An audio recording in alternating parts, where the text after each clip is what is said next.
Oye, muchísimas gracias, ¿eh? Vaya presentación, la verdad. Hace parecer más de lo que es, ¿eh? No, tampoco hay que subirse mucho. Pero primero de todo, muchísimas gracias por invitarme a Codemotion. La verdad, estoy encantado de estar aquí. Gracias a todos los que habéis venido. Sé que hay gente que ha venido de fuera y de verdad de corazón lo agradezco muchísimo. Y como han dicho, la idea de esta charla es un poco explicaros o analizar un poquito utilidades reales de la inteligencia artificial en proyectos grandes, ¿no?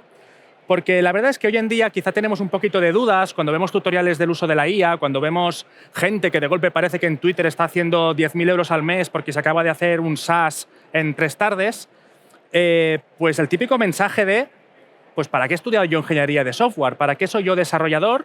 Si ahora lo que puede pasar es esto, ¿no?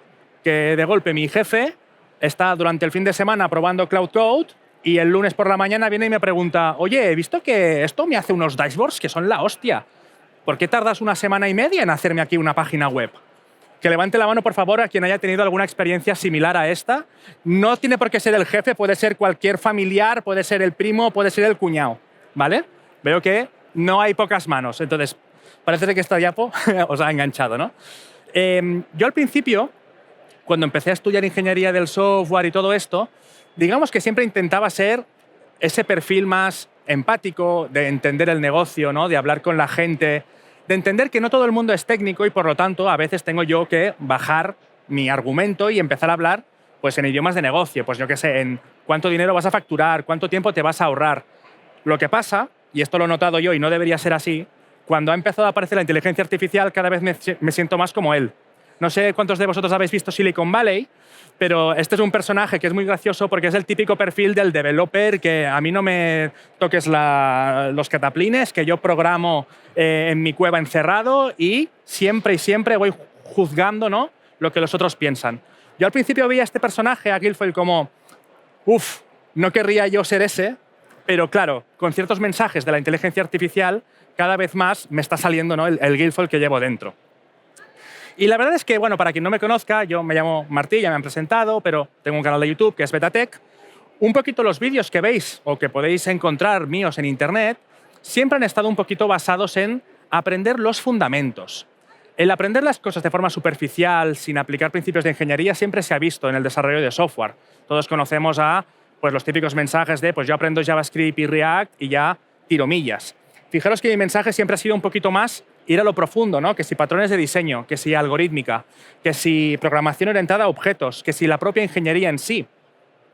Lo que pasa es que me he dado cuenta de que las cosas realmente han cambiado muchísimo.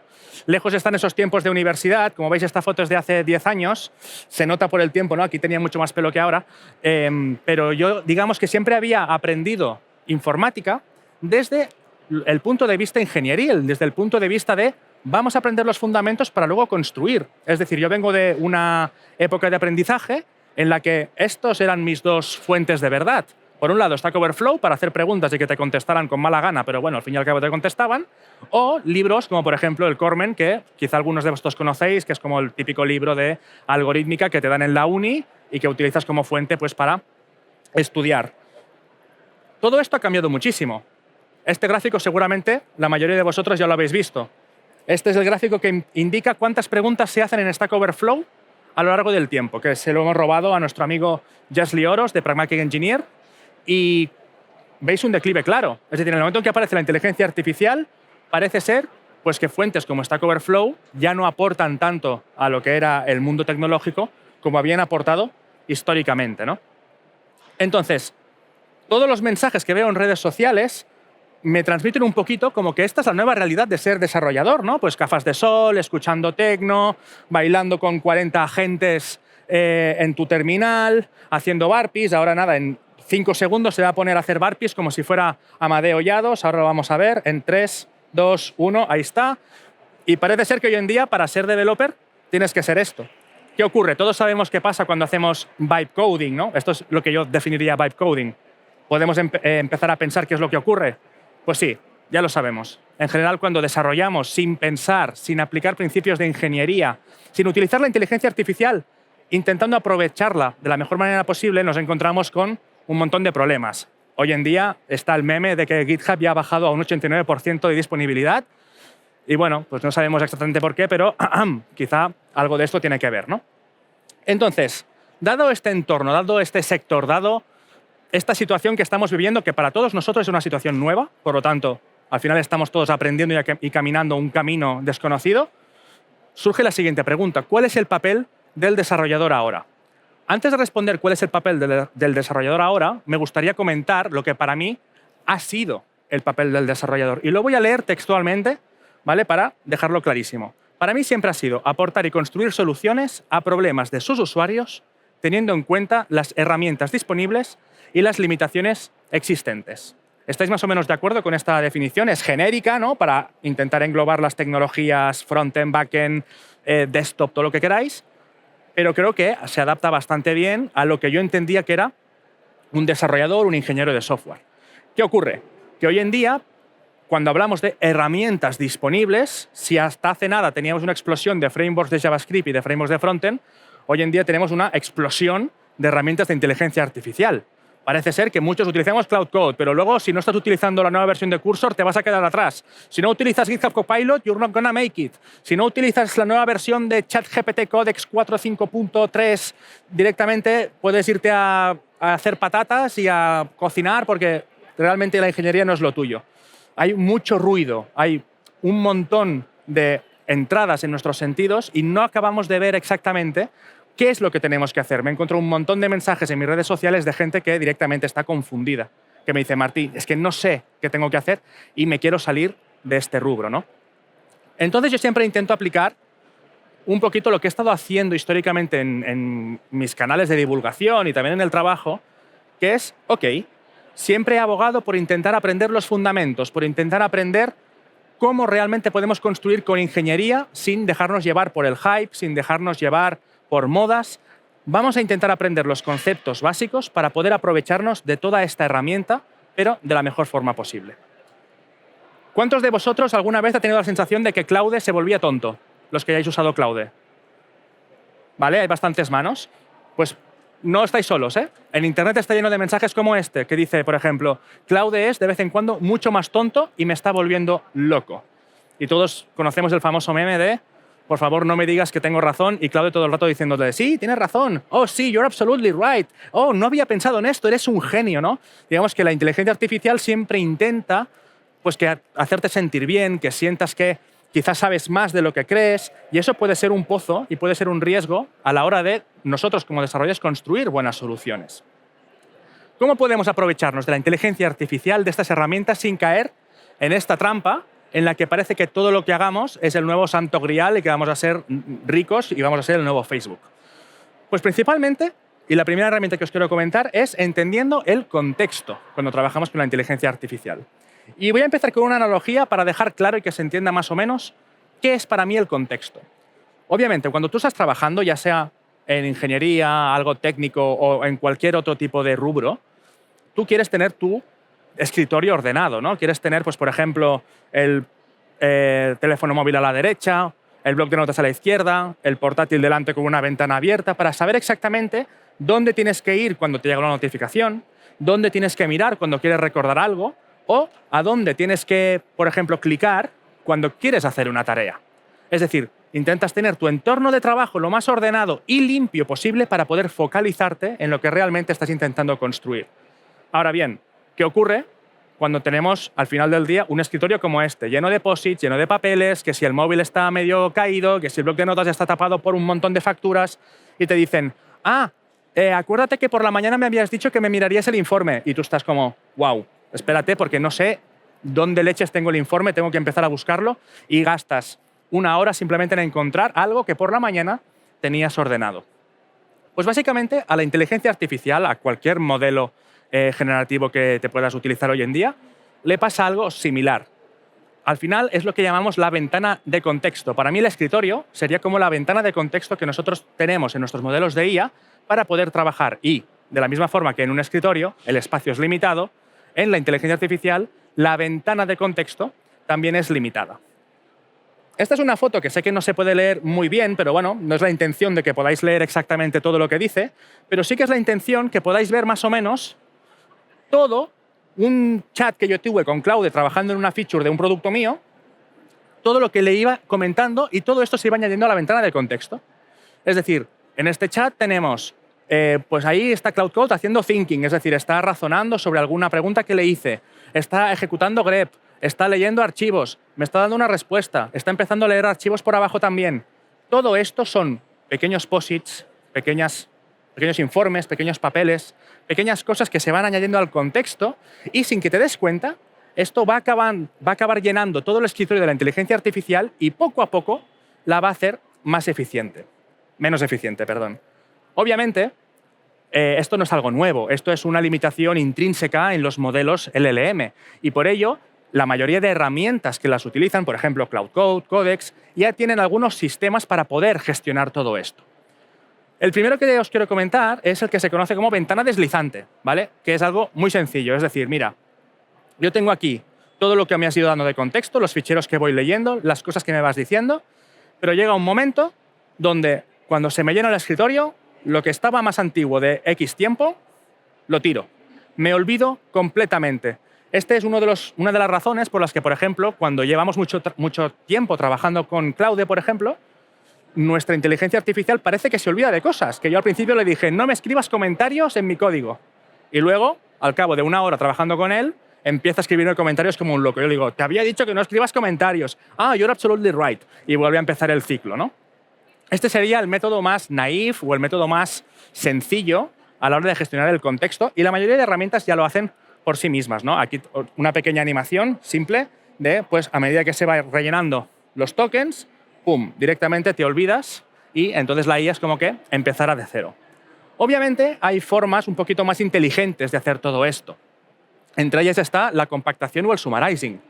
No sé si habéis trabajado con Cloud Code lo suficiente en una sola sesión como para empezar a ver mensajitos que sale compacting, ¿no? Ahí lo que está haciendo es agarrar parte del contexto que se iba a desechar y, utilizando el propio modelo de IA, resumirlo. ¿Ok? Entonces, lo resumimos y lo que conseguimos es un comportamiento más parecido a este. En vez de simplemente eliminarse, se genera un resumen que sigue estando en el contexto, sigue ocupando espacio, pero bueno, está un poquito más pequeñito y, por lo tanto, ocupa menos. Si queréis analizar, por ejemplo, cuál es vuestro consumo a la hora del contexto cuando estáis utilizando, en este caso, Cloud Code, basta con que pongáis este comando de aquí, ¿vale? /context. Y veis algo parecido a esto. Esto no deja de ser simplemente una imagen, un poquito un resumen de cada parte que yo estoy utilizando con Cloud Code, cuánto contexto me está ocupando, por ejemplo, cuánto me ocupa el system prompt, cuánto me ocupan las skills, cuánto me ocupan los mensajes. Fijaros que yo en este caso era un ejemplo muy tonto, ¿vale? Era un pequeño prompt que había lanzado en un proyecto relativamente grande, había ocupado 20.000 tokens, que es un 10% de toda la capacidad que tiene este modelo para gestionarlo, ¿no? Es decir, un 20% del espacio ocupado. Aquí, por ejemplo, os he dejado un ejemplo para que podáis ver cómo se puede compactar. Es decir, cuando se está llenando el contexto, si llega un momento en el que noto, ¿no?, que la inteligencia artificial empieza a hacer cosas raras y veo con el /context que se me está llenando, yo puedo ejecutar /compact para forzar la compactación y que haga un resumen y, por lo tanto, ocupe menos. Os digo, esto es si lo queréis hacer vosotros a mano. En principio, Cloud Code y otros arneses de inteligencia artificial ya lo van a hacer de forma automática y podrán decidir cuando quieren, pero lo dejo aquí para que lo podáis utilizar si queréis. Y un pequeño ejemplo del contexto que os he puesto anteriormente. Aquí podéis ver que de 20.000 tokens hemos pasado a 16.000. Ya os digo, era un pequeño prompt, súper tonto, había leído 4 ficheros sin más, pero hemos conseguido ahorrarnos aquí 4.000 tokens simplemente haciendo el /compact. Eso sí, hay que tener en cuenta que el hecho de compactar el contexto de la IA lo hace menos preciso, ¿vale? Ahora hablaremos de por qué es importante gestionar también la precisión del contexto que tenemos en la inteligencia artificial. Entonces, sí que es cierto que a medida que vamos avanzando en el mundo de la inteligencia artificial, que vamos teniendo nuevos modelos, siempre se anuncia, ¿no? ¡Guau! Ahora han sacado el Opus 4.7 y la ventana de contexto la han subido, pues antes era 1 millón de tokens, ahora son 1,5, ahora son 2. Es decir, parece ser que el contexto no para de crecer. Por lo tanto, si el contexto no para de crecer, ¿por qué querría yo poder resumirlo? Al final, si yo le doy a una inteligencia artificial un contexto infinito, debería ser capaz de darme respuestas coherentes, aunque yo le llene de ficheros, de proyectos y de prompts. Es que eso realmente no es tan así. Hay un paper que se llama precisamente Lost in the Middle, perdido en el medio, que ya os digo, así como spoiler, es un paper de hace 3 años, es un poquito antiguo, pero luego vamos a ver un poquito cómo se ha intentado arreglar esto, que nos define lo que se conoce como context rot o podredumbre de contexto, ¿no? Esta gráfica, aunque parezca así un poquito compleja, es muy sencilla. Fijaros, el eje vertical es la precisión, ¿vale? Y el eje horizontal es la posición del dato en el contexto. Os explico un poquito cómo hicieron este experimento porque es muy interesante y es que básicamente agarraron un montón de ficheros, un montón de, yo qué sé, ficheros MD, libros, textos y pusieron un dato que era precisamente que, tal cual en texto ponía, Wilhelm Röntgen es Premio Nobel de Física por descubrir los rayos X. Lo pusieron en medio de todo el conjunto de documentos que le pasaban a la IA para contextualizar. Entonces, el experimento que hicieron fue el siguiente. Fueron cambiando la posición donde colocaban este dato, es decir, lo colocaban al inicio de los ficheros, lo colocaban en medio o lo colocaban al final, y le preguntaban al modelo, ¿quién ganó el Premio Nobel por descubrir los rayos X? Y claro, lo que se descubrió fue esta curva. En función de dónde tú colocabas el dato, la IA respondía con precisión alta si estaba al inicio o al final de tu ventana de contexto, o empezaba a responder con cosas mucho más arbitrarias si el mismo dato estaba entre medio. ¿Qué nos quiere decir esto? Nos quiere decir básicamente que cómo yo gestiono el contexto, dónde yo coloco la información dentro de mi inteligencia artificial, sí que importa. Si lo coloco al inicio, es decir, es el típico fichero de AgentsMD que se carga al inicio, pues va a tener seguramente más peso, o lo último que yo le diga va a tener más peso y va a ayudar más a la IA a tomar decisiones que si yo lo tengo perdido dentro de la conversación. Sí que es verdad que podrías pensar, vale, pero entonces esto debe ser con una inteligencia artificial específica, con un modelo. Para nada, lo probaron con varios modelos, ya os digo, con los modelos que en ese momento eran de 2023, y las curvas eran pues, prácticamente iguales en cuanto a la forma, ¿no? Esta forma de U casi siempre se mantenía en todos los modelos. Porque al final esto no depende de ser un modelo entrenado con unos datos o un modelo entrenado con otros. Depende de la propia arquitectura que siguen las propias LLM, de la propia arquitectura de transformadores y de la red neuronal. Entonces, por cómo funciona todo este sistema, nos encontramos con esta situación. Sí que es verdad, y por completitud os lo quiero explicar, que han salido algunos papers posteriores que intentan precisamente solucionar este problema, ¿vale?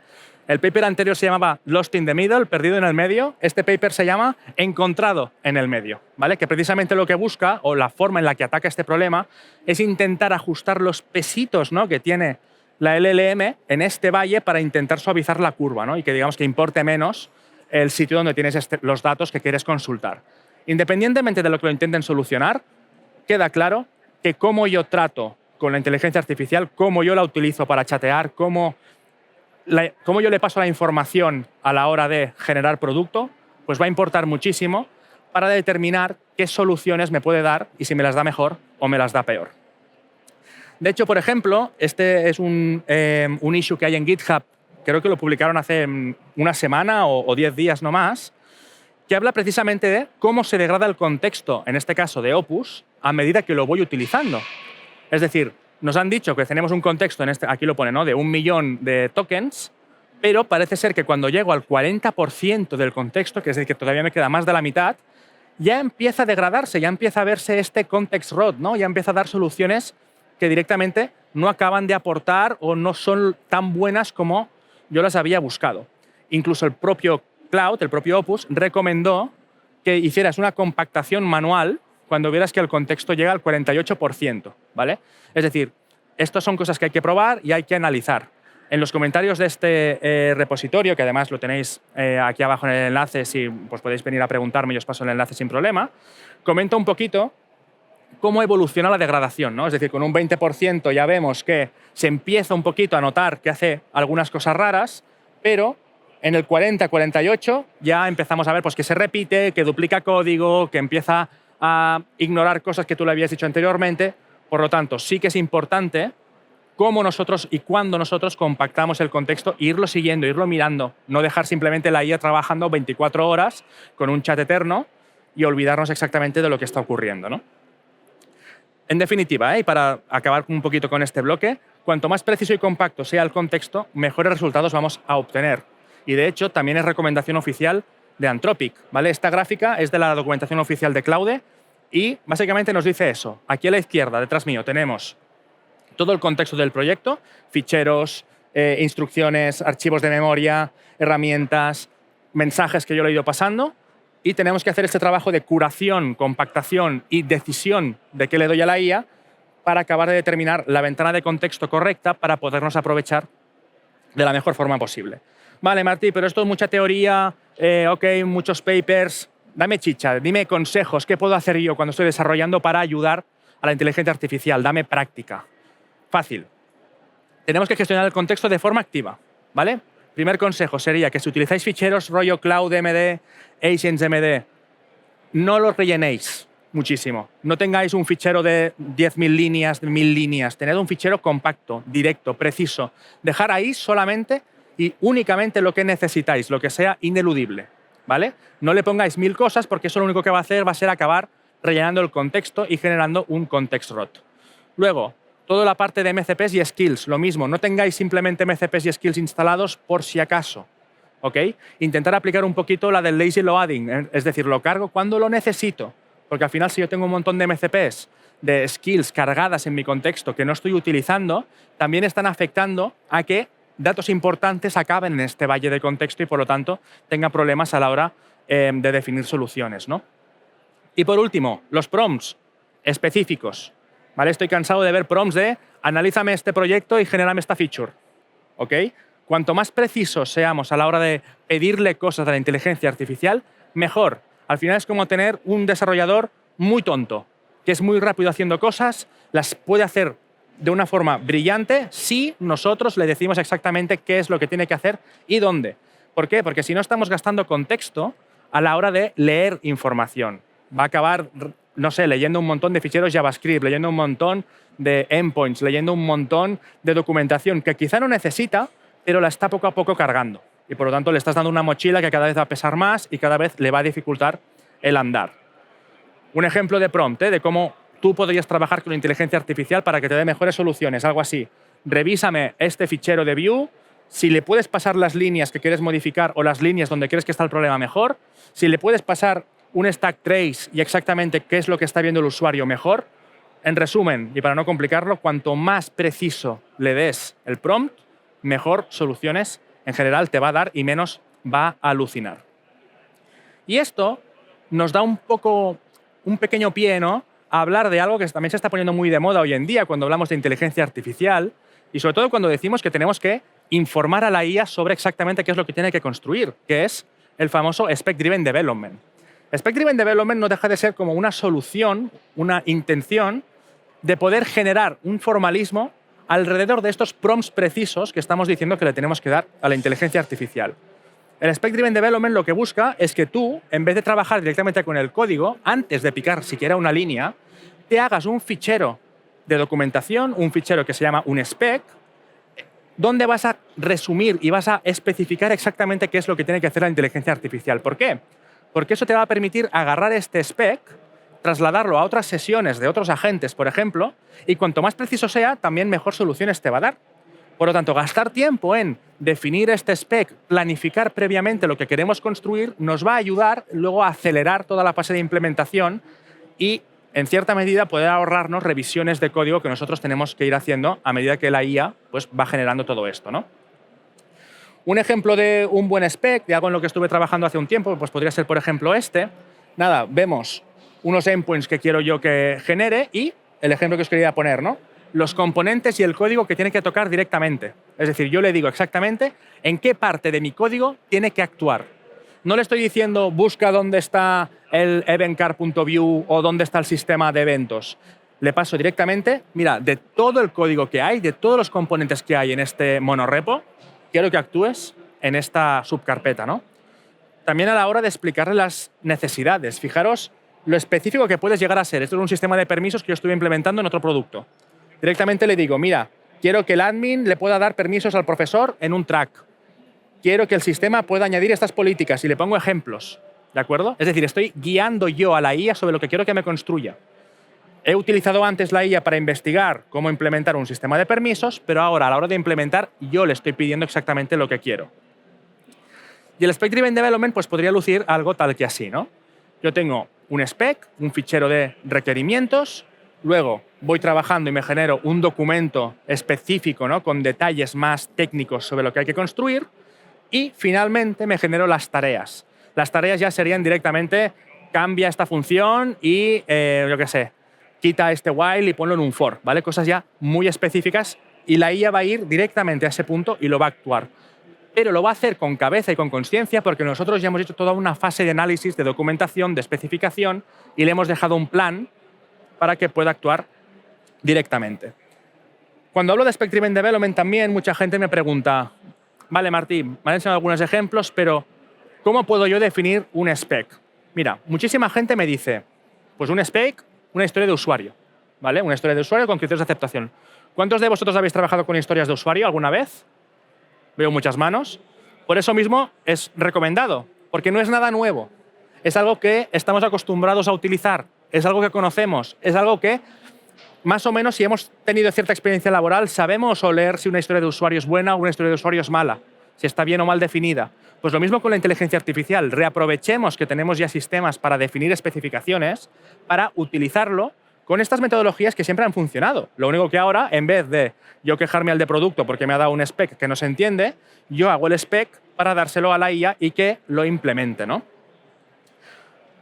Nos vienen las mismas dudas que podríamos tener cuando estamos trabajando con historias de usuario en entornos Agile o en cualquier entorno que las utilice. ¿Y los bugs? ¿Y los refactors? ¿Me tengo que definir una historia de usuario para arreglar un bug, para podérselo pasar a un framework de Spec Driven Development? ¿Tengo que hacer un spec para arreglar un bug? ¿Tengo que hacer un spec para hacer un refactor? ¿Qué pinta tiene el spec? Y este es uno de los problemas que tenemos hoy en día con el Spec Driven Development, ¿no? Que es, ¿cuándo lo utilizo? ¿Lo utilizo para cambiar el texto de un botón? ¿Lo utilizo para hacer una feature gigantesca? Fijaros en este diagrama, que se lo he robado en un blog de Martin Fowler, que dice lo siguiente. Tenemos en el eje vertical el tamaño del problema, si es un problema grande o es un problema pequeño. Y en el eje horizontal tenemos la claridad, es decir, sé claramente lo que tengo que hacer o tengo ciertas dudas, tengo cierta incertidumbre. ¿En qué cuadrante podemos utilizar Spec Driven Development? ¿Tiene sentido utilizarlo en cámbiame un botón de color? Pues quizá es overkill hacer un spec, luego hacer un documento de requerimiento técnico y luego hacer una serie de tareas cuando simplemente pues, puedo ir al fichero y decirle con un prompt, cámbiame el color a blue. O luego me voy al cuadrante rojo, algo que es gigantesco, aunque sea muy claro. Le digo a la feature, a la IA, perdón, vale, hazme un login gigante. Pues ahí hay también muchas dudas, ¿no? Va a empezar a analizar todo el proyecto, va a empezar a ver exactamente qué tiene que construir. Quizá con un spec no me sirve, tengo que hacer más de un spec. Entonces tenemos que hacer un trabajo de determinar cuál es este sweet spot en el que hacer Spec Driven Development tiene sentido, para que no sea ni overkill, ni sea algo que tampoco nos aporta demasiado, porque primero tenemos que hacer una fase de análisis, ¿no? Por lo tanto, yo, si tuviera que opinar algo, estaríamos en un punto justo en medio del cuadrante. Cosas ni muy pequeñas, pero tampoco muy grandes. Y aquí, como pequeño apunte también para, si queréis experimentar con Spec Driven Development a la práctica, queréis ver un poquito cómo funciona, tenemos también diferentes tipologías de Spec Driven Development, ¿vale? Hay muchísima gente que utiliza Spec Driven Development de la manera de arriba, que se llama Spec First, que viene a decir, ok, yo me defino la especificación, se me definen los requerimientos y se me definen las tareas, y luego se genera el código. Ok, se genera el código con ayuda de la IA. Si ahora tengo que hacer un refactor, tengo que arreglar algo, tengo que cambiar algo de la spec, vuelvo a hacer otra spec. Sería un flujo en el que cada pequeño cambio que hacemos requiere pasar por todo el flujo de especificación. Luego tendríamos Spec Anchored, que pone aquí en el blog de Martin Fowler, que es un poquito distinto. Es decir, si yo quiero hacer un pequeño cambio después de haber terminado de desarrollar, a la hora de mantener la característica de negocio, no voy a hacer una nueva spec, sino que voy a modificar la spec que ya existe. ¿De acuerdo? Es decir, la spec se convierte en un documento vivo, no en algo que yo hago y abandono, sino algo que yo voy manteniendo a lo largo del tiempo y que, como la IA me genera el código, puedo dedicarle más tiempo precisamente a mantener la spec actualizada. Y finalmente, aquí abajo, que parece un poquito extraño, tenéis el Spec as Source, que es ya el nivel máximo. El Spec as Source es, yo solamente trabajo en la spec y todo el código que se genera de mi proyecto es autogenerado. De hecho, hay algunos frameworks incluso que están especificados en Spec Source que lo que hacen es que cuando te generen el código, te ponen arriba un comentario que pone código autogenerado, no modificar. Y si tú quieres modificar algo, lo que tienes que hacer es irte a la spec y modificarlo, y lo utilizas como si fuera un nuevo lenguaje de programación, y esta parte de ella sería como la transpilación o compilación del código, ¿no? Entonces, es algo con lo que se está experimentando. Si queréis ojear un poquito este último punto del Spec Source, que es muy interesante, os dejo aquí un repositorio que se llama Tessel Labs, que precisamente tiene una parte para utilizar Spec Driven Development con esta metodología. Fijaros en lo específico que es el spec, ¿eh?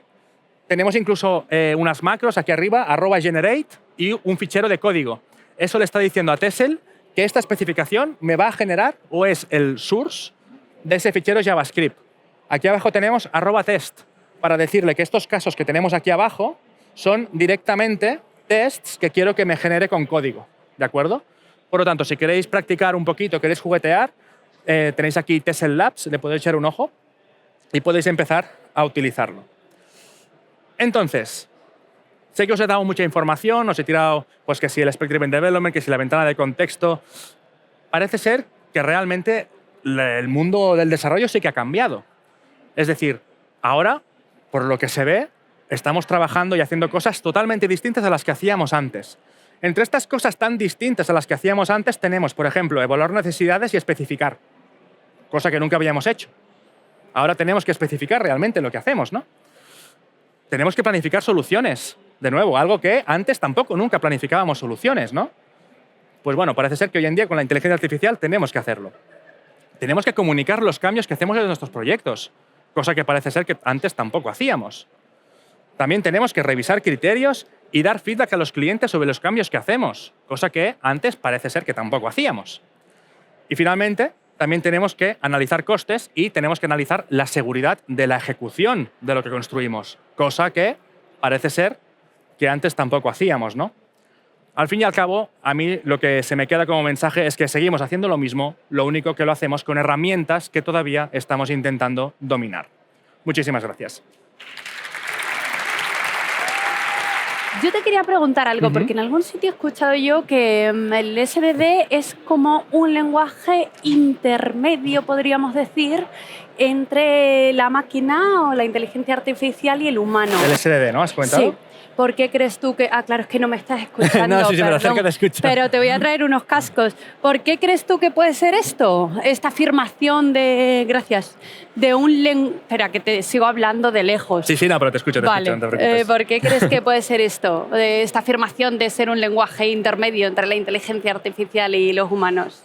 Bueno, a ver, no sé hasta qué punto es realmente un mensaje intermedio o no, pero sí que es cierto que está un poco como cogiendo este rol de convertirse como en el nuevo código. O al menos parece ser que es el camino que estamos tomando. Insisto en que todo esto cambia muy rápido. Al final el SDD se ha empezado a hacer famoso como hace 3 meses. Sí, total. Y quizá dentro de un año estamos aquí de nuevo y estamos hablando de otra cosa totalmente diferente.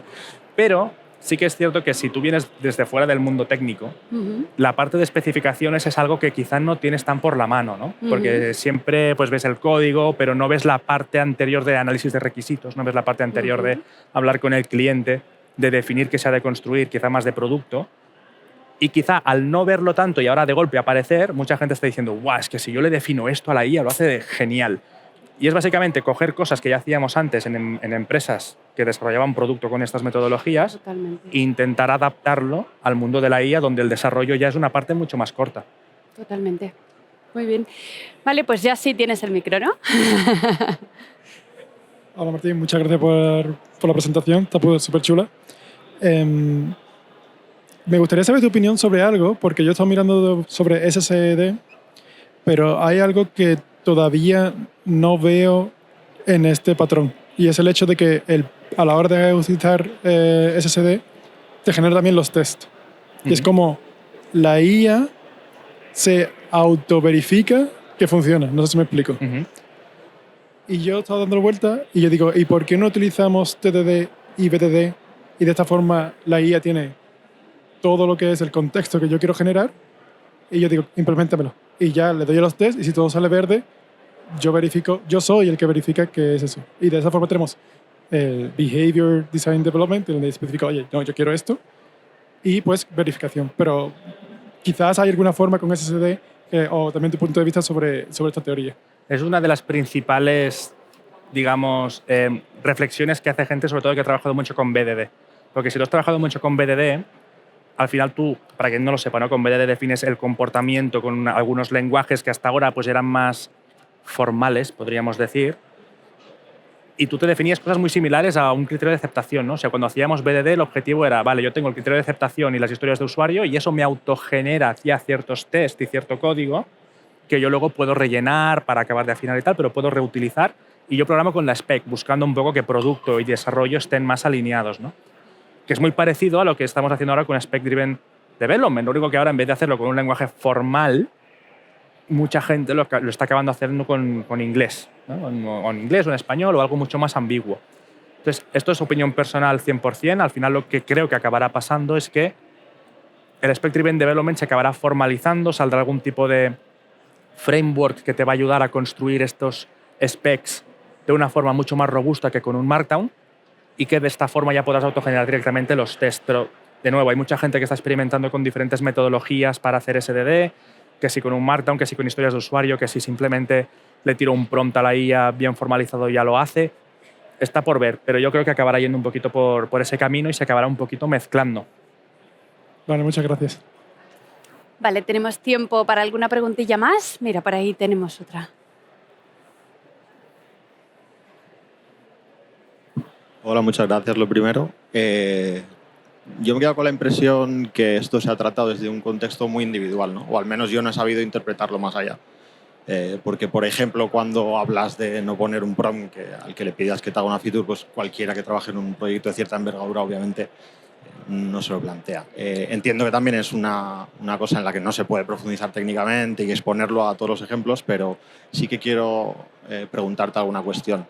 Cuando hablas de Spec Data Driven, en este contexto me resulta como cuando hablo de un muffin, que es una magdalena, porque es trasladar la lógica de un proceso de trabajo habitual con todos los equipos que pertenecen a él a ese contexto. Pero si tú lo extrapolas a la situación real en la que no eres tú solo quien trabaja, sino que tienes que solucionar los problemas de un silo de información, mantener un contrato vivo en toda la organización y integrar a todos los equipos en ella, una de dos, o eliminas los equipos o qué solución técnica integras en esta forma de trabajo en una organización que requiera de hacer partícipes a todos los departamentos en el proceso de Spec Data Driven, porque no creo que pueda ser un mundo en el que solo trabajen los desarrolladores y el resto sea ajeno y no participen. Si no, el contrato no estaría vivo y tendríamos problemas de silos y problemas que al final son incompatibles con alguien que quiera crecer o que ya sea grande. Sí, yo creo que este también es uno de los problemas principales que también tiene la IA en general, ¿no? Que incita mucho a que tú te pongas tú solo a jugar con Claude y generes un montón de código de 10.000, 20.000 líneas y acabes haciendo esto. Pasa también con las PRs. Acabas haciendo PRs gigantescas y a ver el equipo cómo se apaña a revisar todo esto. Como que estamos queriendo ir tan rápido que nos saltamos todo el flujo de desarrollo usual que históricamente siempre ha funcionado. Por eso yo cuando hablo de Spec Driven Development siempre intento trasladarlo a lo que has comentado, al flujo tradicional de desarrollo de software, porque no quiero que olvidemos que la fase de análisis de requisitos y de definir el spec ha de ser un trabajo colaborativo que hagamos entre nosotros. Es decir, definir la propia documentación del spec. Pongo historias de usuario como ejemplo, pero cualquier spec, cualquier formato que queramos utilizar. Ese tiene que ser el punto en el que nosotros colaboramos con los otros equipos, determinamos pues, qué limitaciones podemos tener, interactuamos con otros departamentos, para acabar de ver que esto en teoría ya lo tendríamos que hacer en el desarrollo tradicional. Lo único que una vez hecho eso, te pasabas un mes implementando en la fase de implementación del código y el feedback loop era mucho más largo. Ahora, como el código es mucho más rápido, mi idea con el Spec Driven Development sería alargar toda la fase de definición y specs y colaboración. No que el desarrollador, tú solo, te pongas a definir todos los specs sin preguntarle a nadie, ¿no? Sino que eso sea precisamente la fase colaborativa y luego generar el código como a la larga, como si lo hace una pipeline de GitHub Actions, diciéndolo así a lo bruto, ¿eh? Pero la parte colaborativa para mí tiene que seguir estando en la fase de definición. No sé si he contestado la pregunta, pero... Sí, a ver, te preguntaría qué expectativa técnica tienes tú respecto a cómo estructurar eso, pero es muy amplio, así que te agradezco la respuesta. Si quieres, luego echamos charlando por aquí y estaré un ratito, así que... Pues si te veo por ahí, seguro que te cazo. Sí. Muchas gracias. Vale, tenemos tiempo para más preguntas. Por aquí hay una más.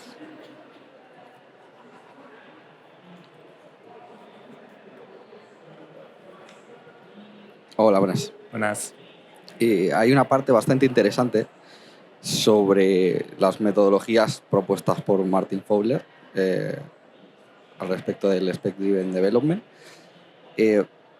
Todas ellas al final llevan a que el resultado en cada una de las ejecuciones sobre las mismas especificaciones pueden llegar a ser distintas. Ha habido una comparación con el intérprete, con el compiler o lo que sea, donde todos los resultados que se esperan de ese intérprete o compilador son resultados deterministas.